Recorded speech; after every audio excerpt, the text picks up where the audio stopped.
आरक्षणासाठी मनोज जरांगे यांनी सुरू केलेल्या लढाईमध्ये भुजबळांची एंट्री झाली आणि त्यामुळे महाराष्ट्रात आरक्षणाच्या मुद्द्यानं पेट घेतला। ओबीसीतून मराठा आरक्षण नको अशी भूमिका भुजबळांनी मांडल्यानंतर त्याला आता राज्य सरकारमधीलच एक मंत्री असलेल्या शंभूराज देसाई यांनीही खोडा घातला। पाहुयात या संदर्भातला हा खास रिपोर्ट। सरसकट आरक्षण द्यायला कुणबी समाजाला कुणबी म्हणून प्रमाणपत्र द्यायचं आणि आरक्षण द्यायचं याला आमचा विरोध आहे। म्हणजे अशा पद्धतीची भडक वक्तव्य करण्याची जुनी सवय छगन भुजबळ साहेबांना आहे।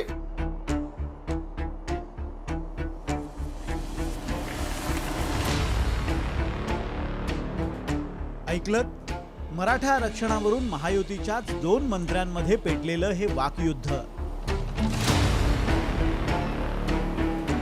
मराठा आरक्षणावरून मनोज जरांगे पाटलांना विरोध करतानाच कुणबी नोंदींच्या आधारे सरसकट मराठ्यांना आरक्षण नको अशी रोखठोक भूमिका अजित पवार गटाचे मंत्री छगन भुजबळांनी घेतली आहे। या मुद्द्यावरून भुजबळांनी चक्क आपल्याच सरकारच्या धोरणावर चांगलंच तोंडसुख घेतलंय।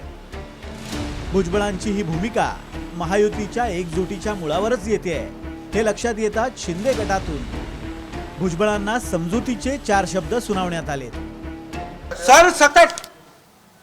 सरसकट आरक्षण द्यायला कुणबी समाजाला कुणबी म्हणून प्रमाणपत्र द्यायचं आणि आरक्षण द्यायचं याला आमचा विरोध आहे। अचानकच काल भुजबळ साहेबांनी असं वक्तव्य केलं आणि एक प्रकारे संभ्रमच सगळ्या महाराष्ट्रातल्या लोकांच्या मनामध्ये आता निर्माण झालेला आहे।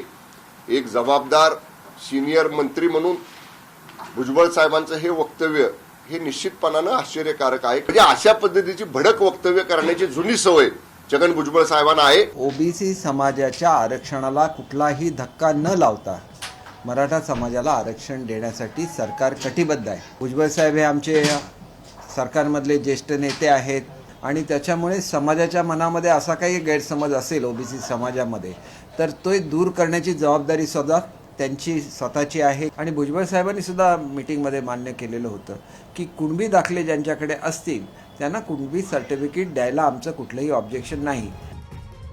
एकीकडे कुणबी प्रमाणपत्र द्यावं हे बैठकीत आधीच ठरल्याचं सांगत शंभूराज देसाई भुजबळांना खडसावत असताना भाजपच्या प्रदेशाध्यक्ष बावनकुळेंनी मात्र भुजबळांचीच बाजू लावून धरली आहे। भुजबळांनी जी भूमिका मांडली तीच सर्वपक्षीय बैठकीत ठरली होती असं बावनकुळेंनी सांगितल्यानं महायुतीतला गोंधळ समोर आलाय।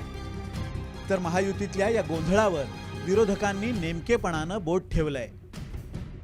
दोन्ही समाजात वाद होऊ नये यासाठी सरकारमध्ये एकमत करण्याची गरज असल्याचा सल्ला जयंत पाटलांनी दिलाय। माननीय छगन भुजबळ साहेबांच्या बद्दलचं मला एवढंच वाटतं, त्यांनी जी भूमिका मांडली ती एकट्याची नाही आहे। सर्वपक्षीय भूमिकेत ठरल्याप्रमाणे सर्वपक्षीय बैठकीमध्ये मुख्यमंत्र्यांची बैठक सर्वपक्षी घेतली, त्या बैठकीत ठरल्याप्रमाणे मुख्यमंत्री एकनाथ शिंदे काम करतील ही त्यांची भूमिका आहे। छगन भुजबळाच्या भूमिकेशी सर्वच लोक पाठीशी आहेत असं दिसतंय। सरकारचं अजून एकमत दिसत नाही याच्यात, किंवा मग दोन्ही बाजू सांभाळण्याचा हा प्रकार दिसतोय। काही लोकांनी या बाजूचं बोलायचं, काही लोकांनी या बाजूचं बोलायचं, असं काय आहे का हे तपासलं पाहिजे। एकंदरच सरकारने एकमत केलं पाहिजे। मुख्यमंत्री एक बोलतायत, उपमुख्यमंत्री 2 दुसरं बोलतायत आणि आता मंत्री वेगळे बोलायला लागले। त्यामुळं त्यांनी त्यांचं एकमत करावं। आम्ही याच्यावर भाष्य करण्याची आमची काही इच्छा नाही। 2च दिवसांपूर्वी मुख्यमंत्री एकनाथ शिंदेंनीही वर्षा निवासस्थानी झालेल्या महायुतीच्या बैठकीत अजित पवार गटाच्या भूमिकेवर नाराजी व्यक्त केली होती। मराठा आरक्षणाच्या मुद्द्यावरून अजित पवार गटाच्या आमदारांनी मंत्रालयाच्या गेटला टाळे ठोको आंदोलन केलं होतं। त्यावर सत्तेत असताना अशी आंदोलनं करणं योग्य नाही, सत्ताधाऱ्यांनीच आंदोलनं केल्यास जनतेत चुकीचा मेसेज जाईल, आंदोलनामुळे महायुतीत समन्वय नसल्याचाही मेसेज जाऊ शकतो, त्यामुळे महायुती म्हणून आपण सर्वांनी अशा परिस्थितीत एकत्र असायला हवं असं मुख्यमंत्री एकनाथ शिंदे म्हणाले होते। आताही शिंदेंनी भुजबळांना ओबीसींमध्ये संभ्रम निर्माण करू नका असा थेट इशारा दिलाय। ओबीसी समाजाला धक्का न लावता ओबीसी समाज किंवा अन्य कुठल्याही समाजावर अन्याय न करता मराठा समाजाला टिकणारं कायद्याच्या चौकटीत बसणारं आरक्षण दिलं जाईल अशा प्रकारची भूमिका राज्य सरकारची आहे। त्यामुळे यामध्ये कुणीही यामध्ये इतर समाजांमध्ये ओबीसीमध्ये संभ्रम पसरवण्याची आवश्यकता नाही. सध्या मराठा आणि ओबीसी आरक्षणावरून दोन्ही समाजांनी आक्रमक भूमिका घेतली आहे. या दोन्ही समाजाची राज्यभरातली लोकसंख्या पाहता दोन्हीपैकी कोणताही समाज दुखावला जाऊ नये याची खबरदारी राज्य सरकारला घ्यावी लागते. अशावेळी भुजबळांच्या आक्रमक भूमिकेमुळे सरकारची डोकेदुखी वाढली आहे.